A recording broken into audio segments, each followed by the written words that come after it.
universities, in our understanding, is to meet the India and world's changing demand for economic transformation by democratizing the skills and also making India a skill capital.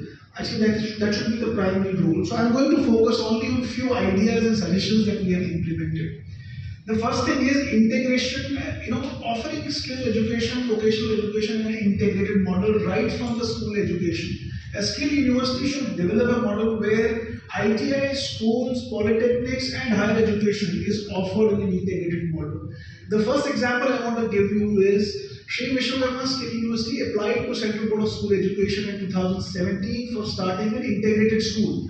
And 2021, they allowed us to start an integrated school from class 9. And today we are offering an integrated school from class 9 to higher education and vocational BWOC and MWOC.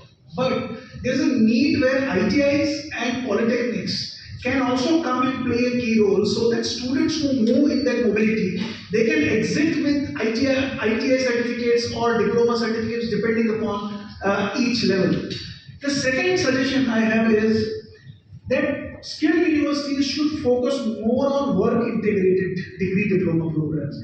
Unless we bring in the element of industry and work into the programs, there is very less possibility we will be giving a higher amount of skills to students. So this is the second important suggestion we want to share that we have institutionalized in SVSU. The third important suggestion is, which is one of the biggest unattended area, that is the non-formal sector in the country. In India today, the general enrollment ratio is calculated for 18 to 23 years of age group. 140 million population in this age group, but our GER today in higher education is only 28-29%, which means around 35 million of youngsters are in higher education. But more than 100 million are not in higher education, and the Russian report is also talking about that 50% of this non-enrolled in higher education is eligible to be in higher education, but they are into the labor market, which means millions of youngsters today are in labor market without any qualification. So recognition of prior learning in higher education should be considered and taken as a model in the country, and millions of youngsters can benefit because they already have experience. But if there is an educational element provided to them, they can be more innovative, they can contribute towards entrepreneurship, they can add value to the new organization where they are working.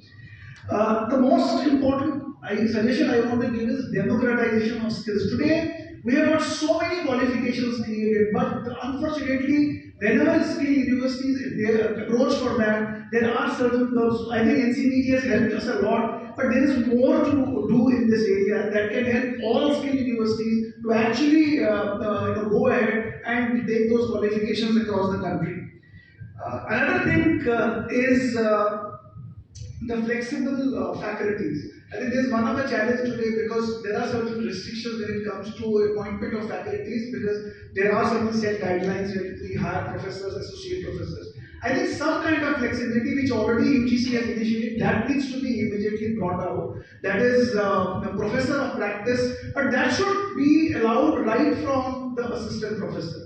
So because we are going to bring in experienced people to train and skill at the lower level, so we need to bring the professor of practice to a level lower than the professor level.